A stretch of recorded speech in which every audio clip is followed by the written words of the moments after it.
নমস্কার বন্ধুরা, প্রিয়াস কিচেনের আরও একটি নতুন পর্বে আপনাদের সকলকে স্বাগত জানাই। আজ আমি আপনাদের সাথে সর্ষে কাতলার রেসিপি শেয়ার করব।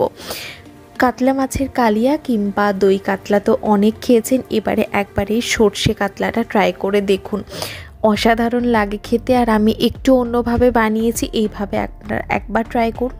তাহলে চলুন এবার আমি রেসিপিটা দেখিয়ে দিই। সর্ষে কাতলাটা আমি 5 পিস কাতলা মাছ দিয়ে বানাবো। মাছ আমি ভালো মতো ধুয়ে পরিষ্কার করে রেখেছি একটা প্লেটে। এবারে মাছটা আমি ম্যারিনেট করে নেব।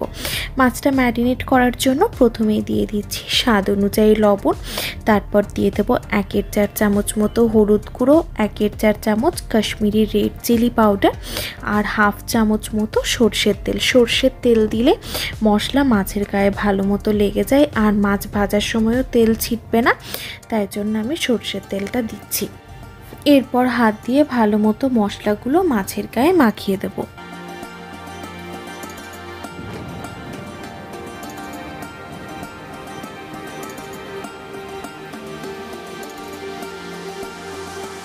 এরপর মাছটা 10 মিনিটের জন্য ম্যারিনেট করে রাখলেই হবে।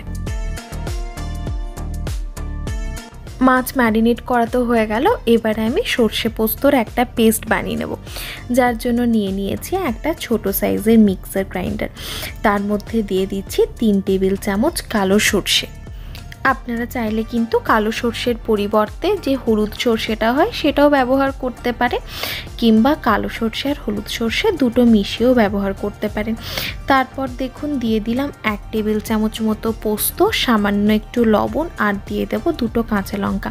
লবণ দেওয়ার কারণে সর্ষের যে তেতো ভাবটা থাকে সেটা কেটে যায়। এবারে একটু শুকনোই আমি ঘুরিয়ে নিচ্ছি। এবার দিয়ে দিচ্ছি সামান্য একটু জল, তারপর আমি একটু একটু করে জল দিয়ে এটার একটা মিহি পেস্ট তৈরি করে নেব।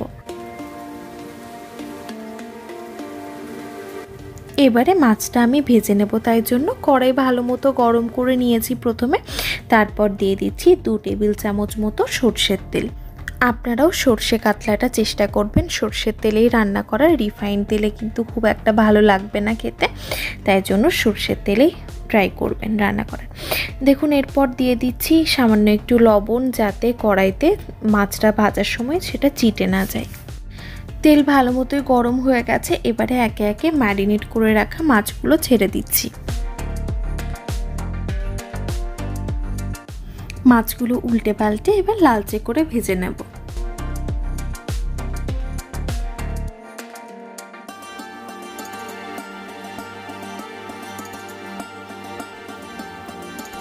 মাছ ভাজা হয়ে গেছে, এবারে তুলে অন্য একটা পাত্রে রেখে দিচ্ছি।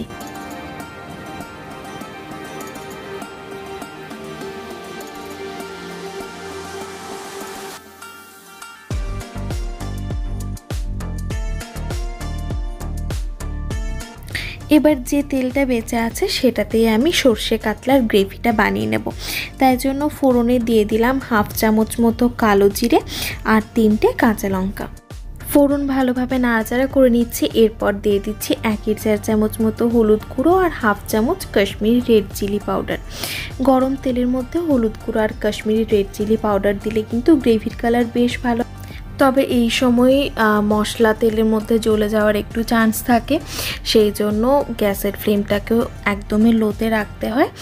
আর সঙ্গে সঙ্গে হয় জল দিয়ে দিতে হয়, না হয় কোনো যদি মশলার পেস্ট থাকে সেটা দিয়ে একটুখানি জল দিয়ে দিলে তাহলে কিন্তু আর সেটা পড়ে না।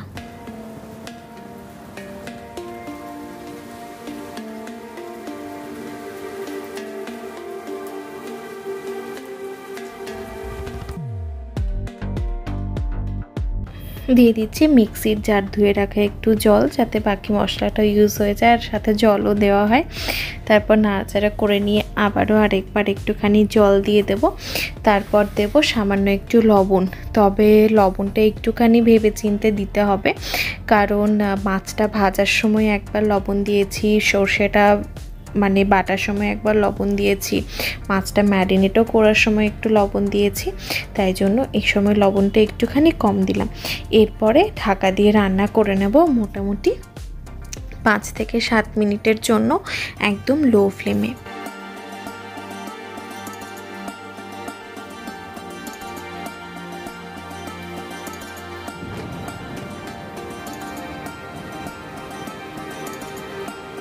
এবারে অ্যাড করে দিচ্ছি নারকেলের দুধ, যেটা দিলে কিন্তু টেস্টটা একদম চেঞ্জ হয়ে যায়, দারুণ লাগে খেতে।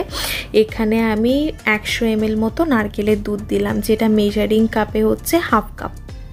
এই সময় কিন্তু গ্যাসের ফ্লেমটা লোতে রাখতে হবে, আর দেওয়ার পরপরই এরকমভাবে নাড়াচাড়া করে ভালো মতো মিশিয়ে নিতে হবে।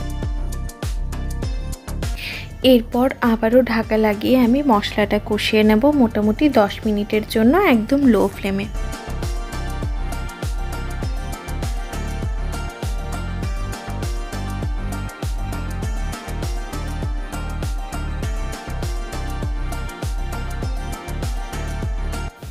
দিয়ে দিচ্ছি কিছুটা পরিমাণে গরম জল।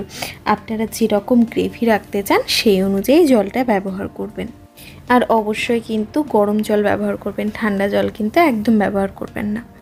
এই সময় কিন্তু গ্যাসের ফ্লেমটা হাইতে করে গ্রেভিটা একটু ফুটিয়ে নিচ্ছি, তারপর দিয়ে দেবো আগের থেকে ভেজে রাখা মাছগুলো।